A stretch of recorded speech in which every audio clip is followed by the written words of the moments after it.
Hi hello ಎಲ್ರಿಗೂ ಕೂಡ ನಮಸ್ಕಾರ ವೀಕ್ಷಕರೇ, ಸ್ನೇಹಿತರೆ. ಬನ್ನಿ ಇವತ್ತು ಹೊರಗಡೆ ತಿನ್ನುವಂಥ ಸ್ನ್ಯಾಕ್ಸ್ ರೆಸಿಪಿನಿ ಮನೆಯಲ್ಲಿ ಮಾಡಬಹುದಾದ ಪದ್ಧತಿಯಲ್ಲಿ ತೋರಿಸ್ಕೊಡ್ತೀನಿ. ಇದಕ್ಕೆ ನಾನು ಆಲೂಗಡ್ಡೆ ತೊಗೊಂಡಿರೋದು ನೋಡಿ, ದಪ್ಪ ದಪ್ಪ ಸೈಜಲ್ಲಿ ದೊಡ್ಡ ದೊಡ್ಡ ಸೈಜಲ್ಲಿ ಆಲೂಗಡ್ಡೆ ತೊಗೊಂಡು ಮೇಲಿಂದ ಚೆನ್ನಾಗಿ ಈ ರೀತಿ ಸಪ್ಪೆ ಎಲ್ಲ ಪೂರ್ತಿ ಕ್ಲೀನ್ ಮಾಡಿಕೊಂಡು ತಣ್ಣೀರಲ್ಲಿ ಹಾಕಿ ಇಡಬೇಕು.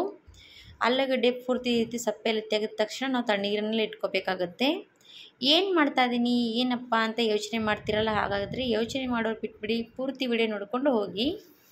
ಇವಾಗ ನೋಡಿ ಎಲ್ಲ ಕೂಡ ಆಲೂಗಡ್ಡೆ ನಾನು ಚೆನ್ನಾಗಿ ಈ ರೀತಿ ತಣ್ಣೀರಲ್ಲಿ ಹಾಕ್ಕೊಂಡಿದ್ದೀನಿ. ಎಲ್ಲ ಕೂಡ ಸಪ್ಪೆ ಕ್ಲೀನಾಗಿ ತೆಕ್ಕೊಂಡಾದ್ಮೇಲೆ ಇವಾಗ ಇದು ನೋಡಿ ಈ ರೀತಿ ಚೆನ್ನಾಗಿ ಚಾಪ್ ಅಂದರೆ ಈ ರೀತಿ ಕಟ್ ಮಾಡ್ಕೋಬೇಕಾಗತ್ತೆ. ಈ ರೀತಿ ಉದ್ದುದ್ದಕ್ಕೆ ಸ್ಲೈಸಾಗಿ ಕಟ್ ಮಾಡ್ಕೊಂಡ್ಬಿಡಿ.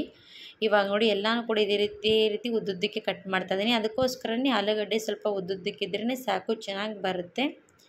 ಇವಾಗ ನೋಡಿ ಇದೇ ಥರವಾಗಿ ಎಲ್ಲ ಕೂಡ ಆಲೂಗಡ್ಡೆ ನಾನು ಕಟ್ ಮಾಡಿಕೊಂಡು ಮತ್ತೆ ಬೇರೆ ತಣ್ಣೀರಲ್ಲೇ ಹಾಕ್ಕೋಬೇಕು. ಒಂದೇ ತಣ್ಣೀರಲ್ಲಿ ಎಲ್ಲರೂ ಕೂಡ ಕಟ್ ಮಾಡಿ ಹಾಕಬೇಡಿ, ಯಾಕಂದರೆ ಅದು ಕಪ್ಪಗೆ ಆಗಿಬಿಡುತ್ತೆ. ಹಾಗಾಗಿ ಸ್ವಲ್ಪ ಮತ್ತೊಂದು ಕ್ಲೀನಾಗಿ ನೀರಿರುವಂಥ ತೊಗೊಂಡು ಅದರ ನೀರಲ್ಲಿ ಈ ರೀತಿ ಹಾಕ್ಕೋಬೋದು ಕಟ್ ಮಾಡಿ. ಸ್ವಲ್ಪ ಎಷ್ಟು ಫ್ರಿಜ್ಜಲ್ಲಿರುವಂಥ ತಣ್ಣೀರು ತೊಗೊಳ್ತಿರಲ್ಲ ಅಷ್ಟು ತುಂಬಾ ಬೆಟರು, ಯಾಕಂದರೆ ತುಂಬಾ ಚೆನ್ನಾಗಿ ಬರುತ್ತೆ. ಇವಾಗ ಎಲ್ಲ ಕೂಡ ನಾನು ತಣ್ಣೀರಲ್ಲಿ ಹಾಕ್ಕೊಂಡು ಇಟ್ಕೊಂಡಿದ್ದೇನಲ್ಲ, ಎಲ್ಲ ಕೂಡ ಕಟ್ ಮಾಡೋದಾದಮೇಲೆ ಈ ಕಡೆ ಒಂದು ಕಡೆ ಬಿಸಿಗೆ ಇಟ್ಕೊಂಡು ಅದರಲ್ಲಿ ನೀರು ಹಾಕ್ಕೊಂಡಿದ್ದೆ. ಆ ನೀರು ಬಿಸಿ ಆದ ತಕ್ಷಣ ಅದಕ್ಕೆ ಸ್ವಲ್ಪ ಒಂದು ಚಿಟಿಕೆ ಅಷ್ಟು ಉಪ್ಪು ಹಾಕಿ ಮತ್ತು ತಣ್ಣೀರಲ್ಲಿರುವಂಥ ಆಲೂಗಡ್ಡೆ ಪೀಸಾಗಿ ಕಟ್ ಮಾಡಿರೋಂಥ ಆಲೂಗಡ್ಡೆ ನೀರಲ್ಲೇ ಹಾಕ್ಕೊಂಡು ಒಂದು 5ರಿಂದ 6 ನಿಮಿಷ ಚೆನ್ನಾಗಿ ಬಾಯ್ಲ್ ಅದಕ್ಕೆ ಬಿಡಬೇಕಾಗುತ್ತೆ. ಜಾಸ್ತಿ ಹೊತ್ತು ಕೂಡ ಕುದಿಸ್ಕೋಬೇಡಿ, ಒಂದು 5ರಿಂದ 6 ನಿಮಿಷ ಆದರೆ ಸಾಕಾಗುತ್ತೆ. ಯಾವ ರೀತಿ ಕುದಿರಬೇಕಂದ್ರೆ ತೋರಿಸ್ತೀನಿ ನೋಡಿ. ಈ ರೀತಿ ಆಲೂಗಡ್ಡೆ ಸ್ವಲ್ಪ ಈ ರೀತಿ ನಾವು ಮುರಿಬೇಕು, ಆ ರೀತಿ ಕುದ್ರೆ ಸಾಕಾಗುತ್ತೆ ನೋಡಿ. ಇವಾಗ ಇದು ಮತ್ತೆ ನಾವು ಚೆನ್ನಾಗಿ ನೀರಿಂದ ತೆಗೆದು ತಣ್ಣೀರಲ್ಲೇ ಹಾಕೋಬೇಕು. ಇನ್ನು ಮತ್ತೆ ತಣ್ಣೀರಲ್ಲಿ ಪೂರ್ತಿ ತಣ್ಣೀರು ಅಂತ ನೀರಲ್ಲಿ ಹಾಕಿದೇವೆ ಅಂದರೆ ಚೆನ್ನಾಗದು ಆಲೂಗಡ್ಡೆ ಬೇರೆ ಬೇರೆ ಬಿಡಿ ಬಿಡಿಯಾಗಿ ಆಗುತ್ತೆ. ಇವಾಗ ಮತ್ತೆ ನಾನು ತಣ್ಣೀರಲ್ಲೇ ಹಾಕ್ಕೊಳ್ತಾ ಇದ್ದೀನಿ. ಇಷ್ಟು ಮಾಡಿಕೊಂಡು ಮತ್ತೆ ನಾನು ತಣ್ಣೀರದಕ್ಕೆ ಚೆನ್ನಾಗಿ ಬೆರೆಸ್ಕೊಳ್ತಾ ಇದ್ದೀನಿ ನೋಡಿ. ಈಗ ತಣ್ಣೀರಲ್ಲಿ ಹಾಕಿದ ತಕ್ಷಣ ಮತ್ತೆ ಚೆನ್ನಾಗಿ ಈಗ ನೋಡಿ ಎಷ್ಟು ಚೆನ್ನಾಗಿ ಆಲೂಗಡ್ಡೆ ಸ್ವಲ್ಪ ಬಾಯ್ಲ್ ಆಗಿರೋದು, ಜಾಸ್ತಿ ಕೂಡ ಬಾಯ್ಲ್ ಆಗಬಾರ್ದು. ಇವಾಗ ಒಂದು ಕಾಟನ್ ಬಟ್ಟೆ ಮೇಲೆ ನಾವು ತಣ್ಣೀರಲ್ಲಿ ಹಾಕಿರ್ತೀವಲ್ಲ, ಸ್ವಲ್ಪ ತೆಗೆದು ಮತ್ತು ಕಾಟನ್ ಬಟ್ಟೆ ಮೇಲೆ ಹಾಕ್ಕೋಬೇಕು. ಸ್ವಲ್ಪ ಫ್ಯಾನ್ ಕೆಳಗಡೆ ಹಾಕ್ಕೊಂಡ್ರೂ ಪರವಾಗಿಲ್ಲ. ಈಗ ನಾನು ಫ್ಯಾನ್ ಕೆಳಗಡೆ ಒಂದು 15ರಿಂದ 20 ನಿಮಿಷ ಬಿಡ್ತೀನಿ. ಸ್ವಲ್ಪ ಚೆನ್ನಾಗದು ಡ್ರೈ ಆಗಬೇಕು. ಹಾಗಾಗಿ ನಾನು ಫ್ಯಾನ್ ಕೆಳಗಡೆ ಒಂದು 15ರಿಂದ 20 ನಿಮಿಷ ಬಿಟ್ಟಿದ್ದೆ, ಪೂರ್ತಿ ಡ್ರೈ ಆಗಿರೋದು. ಇವಾಗ ಇದು ಮತ್ತೆ ಒಂದು ತಟ್ಟೆಯಲ್ಲಿ ತೆಗೆದಿಟ್ಕೊಳ್ತಾ ಇದ್ದೀನಿ. ಇವಾಗ ಇದಕ್ಕೆ ಏನು ಹಾಕ್ಕೊಳ್ತೀನಿ ಅಂದರೆ 1 ಸ್ಪೂನಷ್ಟು ನಾನು ಇದಕ್ಕೆ ಕಾರ್ನ್ಫ್ಲವರ್ ಹಾಕ್ಕೊಳ್ತಾ ಇದ್ದೀನಿ ನೋಡಿ. ಒಂದೇ 1 ಸ್ಪೂನಷ್ಟು ಕಾರ್ನ್ಫ್ಲವರ್ ಹಾಕ್ಕೋಬೇಕು.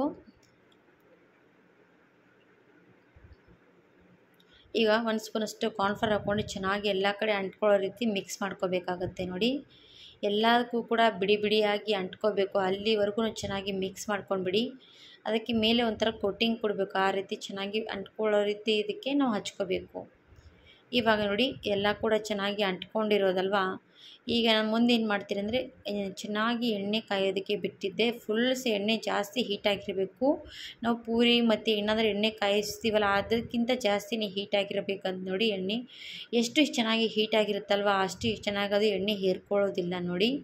ಇವಾಗ ಬಿಸಿ ಬಿಸಿ ಕಾದಿರುವಂಥ ಎಣ್ಣೆಯಲ್ಲಿ ಒಂದು ಬಿಟ್ಟು ನೋಡಿದೆ ಚೆನ್ನಾಗಿ ಎಣ್ಣೆ ಕಾಯ್ದಿದೆ ಅಲ್ವ ಅಂತ ನೋಡಿಕೊಂಡು ಅಷ್ಟು ಕೂಡ ಹಾಕ್ಕೊಂಡು ಮತ್ತೆ ನಾನು ಎಣ್ಣೆಯಲ್ಲಿ ಫ್ರೈ ಮಾಡ್ತಾಯಿದ್ದೀನಿ.